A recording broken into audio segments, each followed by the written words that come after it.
Miles has a brand new Iron Spider suit. So how did he get it?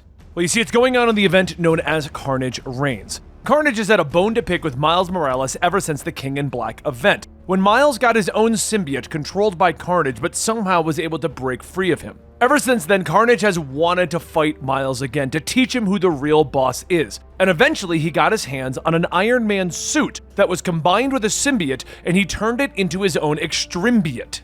Basically, Cletus Cassidy now has a Carnage symbiote that is powered by Iron Man tech. I know, terrifying. He found where Miles was hiding in New York and then tried to take him down because one of his new abilities is to turn other people into Carnage symbiotes. So he began to take over civilians and battle against Miles, who ended up teaming up with the Cape Killers and with Scorpion to try and battle against Carnage himself. The fight eventually spilled into the streets of New York, where the Red Goblin had to join up because they discovered that the Red Goblin can absorb Carnage symbiotes out of people, freeing them from Carnage's grasp. But all this did was piss off Carnage even further.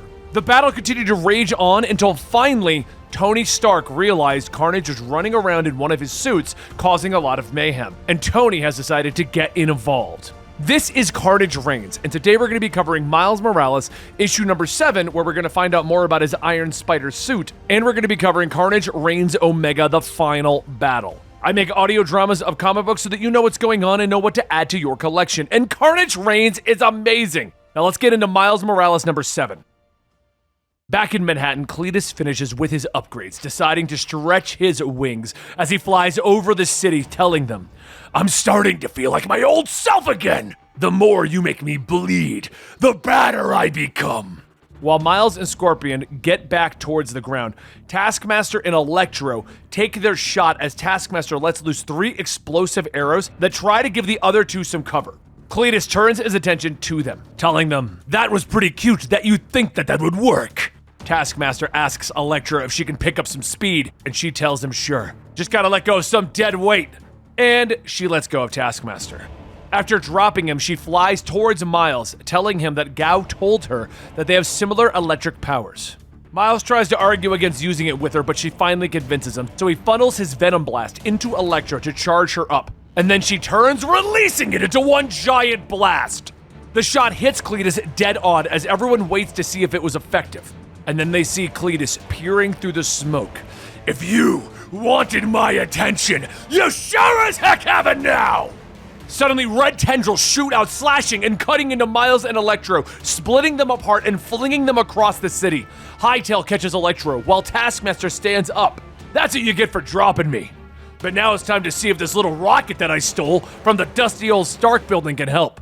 With Cletus's back turned, Taskmaster fires the RPG, not even knowing what he's firing because he just picked up a random weapon.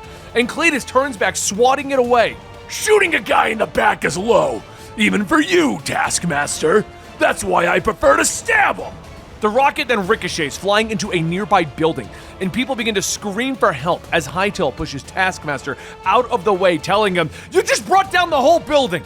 Miles swings in to help with what he can, but Hightail runs up to him. "I talk fast, so listen. I toss, you catch. Do it." People are then being tossed out of the building as Miles creates webbing all over to catch the survivors. Once they're done, Miles takes a deep breath, laughing.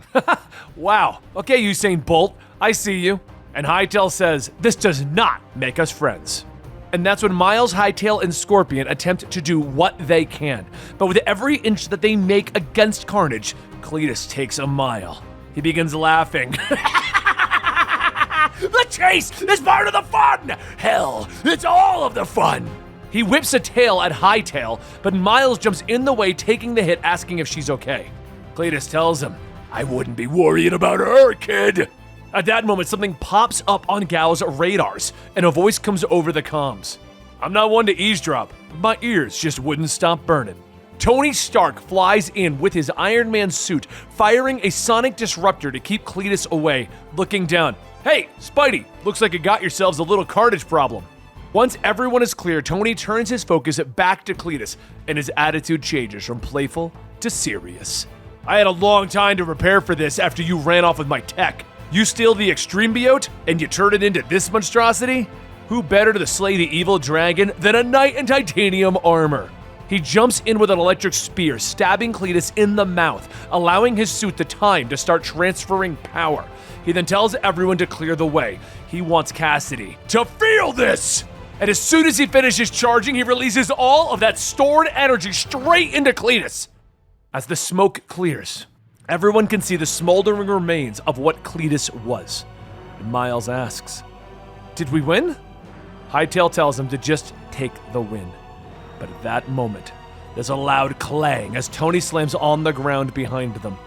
Miles asks if he's okay, and Tony explains he needs a little of that zappy trick from the Venom to get him back up and moving. With that, Miles shocks the suit, telling him that it's pretty much the last that he has. But Tony tells him, "You keep this up, you might make my top 5 spider people list." Wait, do you really have 5 of... At that moment, Miles' words fade. Everyone looks back to see the red tendrils stabbing and piercing Miles. And Cletus tells them, "You have got to learn to stop turning your back on me. But for now, I'm done with the small fry. I need something bigger to sink my teeth into. I need to spread this thing far and wide. I need to spread real carnage." As Cletus begins to fly off, Miles coughs.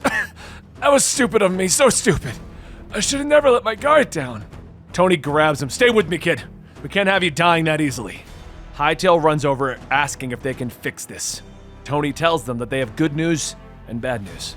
Bad news is I never went to medical school. Good news is I'm smart enough to create programs that went for me. Stay still. This is gonna sting. A lot. He reaches down, creating a nanotech cast over the wound. Miles asks, "What is it?" And Tony explains that the nanite clusters will help speed up his recovery. But what they're creating isn't so much a cast. You should probably just call it a suit. Miles sits up looking at his suit, seeing the Iron Spider outfit now with 4 extra limbs. A short while later, Miles and Tony are speeding across the city, with Miles cheering about how good he feels in the new Iron Spider suit that Tony gave him. He swings through the air, hitting the gigantic dragon monster that Cletus has become with a laser blast from his new spider arms. "I see you were smart enough to bleed out when I stuck you like a pig!" Cletus roars, opening his mouth wide, firing a blast of energy at the pair of heroes. But Tony leaps out of the way, blocking Miles from the attack with his energy shield. "Behind me, kid. This is the easy part. Shield's gonna hold, but I don't know if we're gonna stick the landing." Tony shouts as they fly through the air, slamming into a nearby building. A moment passes and the pair struggle to their feet. "See? Easy." Tony groans, grumbling about not wanting to be thrown into any more buildings, and he orders their team of misfits to gather around. He orders Scorpion and Hightail to cover them while he and Spider-Man are going to hit Carnage hard enough to crack the symbiote Iron Man suit so that he can use the special EMP that would fry Carnage's circuits. "Your plan is crazy as hell. You know that, right?" Hightail asks him. "Wait, does this mean we're real Avengers now?" Scorpion begins to wonder, and Tony nods as they turn back to Carnage. "All right, my temporary Avengers, time to slay a dragon," he shouts as he draws his energy sword and shield. "Make me bleed, Stark! Show me how it's done!" Cletus roars, with Hightail rushing forward, punching the monster in the face. She dodges out of the way as Scorpion hits him with another energy blast, and Cletus merely shakes off the attacks. "If you want me, you're gonna have to earn my blood!" Cletus says before reaching back, letting out a massive roar. The ground shakes with the sound, and the heroes are forced back. "What kind of scream is that?" Hightail shouts, but Miles looks behind them as a crowd of symbiote-controlled people are rushing through the streets, called to their master. "Guys, I don't think that was a scream. I think it was a dinner bell," Miles says as the people rush forward, screaming Carnage's name as they attack the heroes. Over their head, 3 symbiote-controlled Iron Man suits roar forward. And over their heads, Agent Gao is watching them all from a helicopter, with Red Goblin unconscious on the floor, but struggling to his feet. Cletus is gonna tear apart the whole damn city. You're up, Red Goblin. Little Normie, the child within the symbiote, nods his head, leaping into the city. "Yes, ma'am!" he shouts, Kenneth smiling. "Guess our final player is about to take the stage," he whispers. Below them, Tony and Miles are engaging the Iron Man suits that have been taken over by the Extremis virus, one of them rushing Miles, with the helmet flipped up to reveal the symbiote strands. "Come back to us, Spider-Man! Come join our symphony!" the creature growls in the voice of Cletus. Close by, Scorpion and Hightail are fighting against a horde of people controlled by Cletus. Yo, it's getting pretty cramped in here. Do one of them speed blitz things, Hightail. Scorpion shouts, but she shakes her head, explaining that there isn't enough room. What good's a speedster who can't speed? Scorpion grumbles, but above them, Red Goblin drops in, knocking a crowbar-wielding man away. Cassidy isn't hurting anyone else, Red Goblin states. Spider-Man suddenly comes flying by them, slamming into a truck, having been thrown by one of the Extremis Iron Man suits. Tony lands next to them, informing the others that they need the ground cleared. They're making the final assault. The rest of the heroes clear out enough room for Hightail, who suddenly leaps into super speed, knocking out a large number of the Horde. You couldn't just do that from the start, Scorpion says with a smile. Tony and Miles leap back to fighting the Iron Man suits. Miles' new Iron Spider armor allowing him to quickly dodge their attacks and keep them busy enough for Tony to finally hit them with a sonic blast that destroys the symbiote pieces that were controlling them. The armor then falls to the ground, empty once again. Well, that was fun while it lasted, the Cletus Cassidy Dragon Carnage says with a smile. But it's at that moment that Tony realizes that Cletus is now one with the Extremis virus, that he is bonded with it, and there might be only one way to finally stop this fight. Over their heads, Kenneth looks up as a piece of the Extremis symbiote splats onto the side of their helicopter.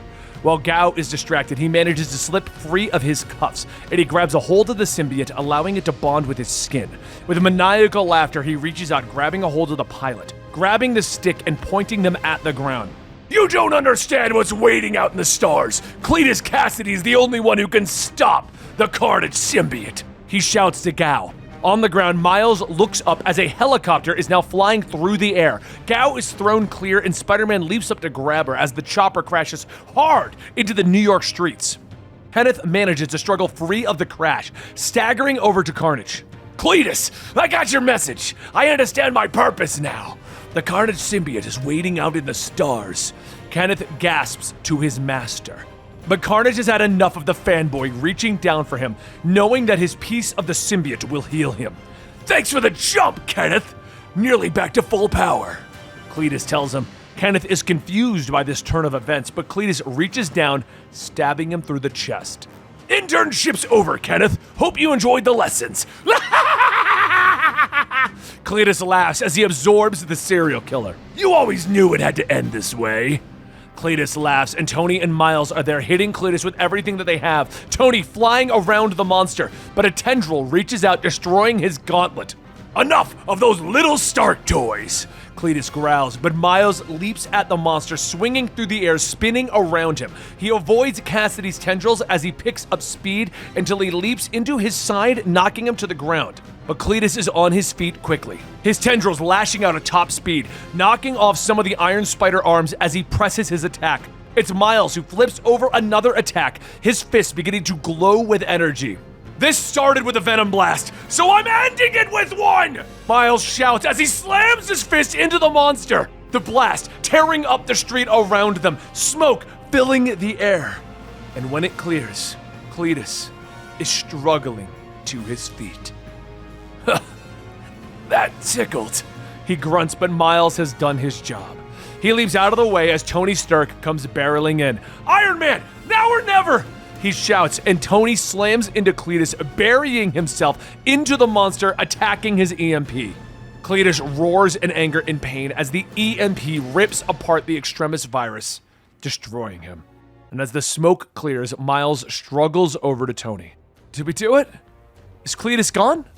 Tony nods, his body moving stiffly. Completely fried my suit, but I'd say we got him, kid. The rest of the heroes look around as Cassidy's horde comes back to their senses.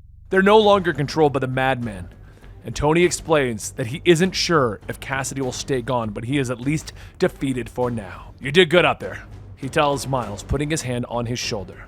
I'm still taking the suit back, though, he says as the Iron Spider suit is reabsorbed into his armor. The duo leave Agent Gao and her men to clean up the mess of the city, with Tony dropping Miles off at his apartment. There, he's greeted by his family. He hugs his baby sister and he tells them that everything is going to be all right. But back in the city, in the shadows of the destruction caused by the battle, a pile of reddish goo begins to shift and move. For the briefest of moments, a face can be seen in its depths. And that concludes Carnage Reigns. Now, I really hope you guys enjoyed this one, because I really did enjoy this one myself. It was a lot of fun to read this audio. I really enjoyed reading this weekly. My only complaint is it came out super fast. I think it only came out over the course of 3 weeks. I wasn't even tracking it until we were pretty much at the end of it. But it was an amazing story, and it was so fun to see Miles get an Iron Spider suit, so I hope you guys enjoyed this. If you want more Spider People stuff, we have Spider-Man 2099 stuff coming out this weekend, and we're going to be getting back to Peter Parker very soon. So like, subscribe, and hit that notification bell. You get comic books all the time right here at Comicstorian, and we love bringing them to you. Thank you so much for your support, and I'll see you next time right here.